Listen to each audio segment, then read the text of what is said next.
आज मोबाइल जो कि हमारे लिए एक सुविधा का कारण था, चिंता का कारण बन गया है। और ये बना इसलिए कि ये ऐसे हाथों में पहुंचा और इस तरह का कंटेंट इसके माध्यम से परोसा जा रहा है कि हमारे बालक और उनका मस्तिष्क विकृत हो रहा है। निश्चित रूप से पश्चिम की आंधी चली पूरब के आकाश, नग्न सभ्यता हो गई ऐसा हुआ विनाश। ध्वस्त हुई सद्वृत्तियां, अस्त हुए संस्कार, भूल गई अब पीढ़ियां सब आचार विचार। ऐसा कंटेंट जो कि इस समय परोसा जा रहा है बहुत घातक है, बहुत अश्लील है। तमाम पावन संबंधों की तो उसने धज्जियां उड़ा करके रख दी हैं।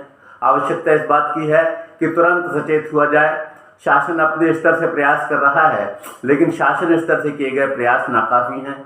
इसलिए अभिभावकों को जोड़ना पड़ेगा, इसलिए अध्यापकों को जोड़ना पड़ेगा, इसलिए समाज के प्रबुद्ध वर्ग को जोड़ना पड़ेगा और चिंतन करना होगा कि किस तरह से हम अपने युवाओं को अपने नई कोपल के रूप में जो बालक और बालिकाएं विद्यार्थी आ रहे हैं उन्हें किस तरह से हम बचाएं, जिससे कि उस विनष्टि का स्तर प्राप्त न हो।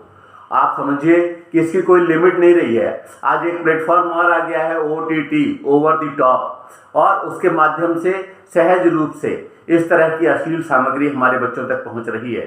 आवश्यकता इस बात की है कि तुरंत इस पर प्रतिबंध लगाया जाए।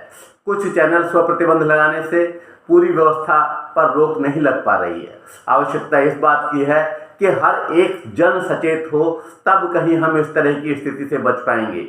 और इस लिमिटलेस, इस आतंकवादी कार्यवाही के प्रति हमें जागरूक होना ही होगा। कुत्सित अपराधों की आंधी किस सीमा तक जाएगी? इस आंधी में स्वदेश की संस्कृतियां मर जाएंगी।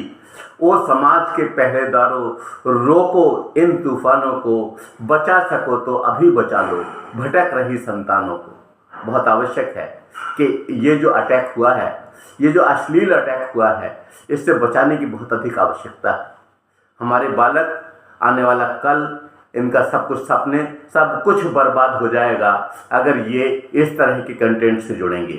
और जो लोग इस तरह का कंटेंट बना रहे हैं उनके ऊपर इतनी कठोरतम कार्यवाही होनी चाहिए कि आने वाले समय में लोग इसे बनाते क्या सोचते हुए भी कांपे कि हाँ, इस तरह की कार्यवाही होगी। और अगर ये संभव हो पाया तभी हम अपनी संस्कृति को, अपने देश को, अपने युवाओं को, अपने विद्यार्थियों को बचा पाएंगे। वरना ये एक बहुत बड़ी समस्या है और इसमें समस्त प्रबुद्ध जनों का चिंतन बहुत आवश्यक है। आप भी सोचिए और इस समस्या के निदान के लिए प्रयास कीजिए। धन्यवाद।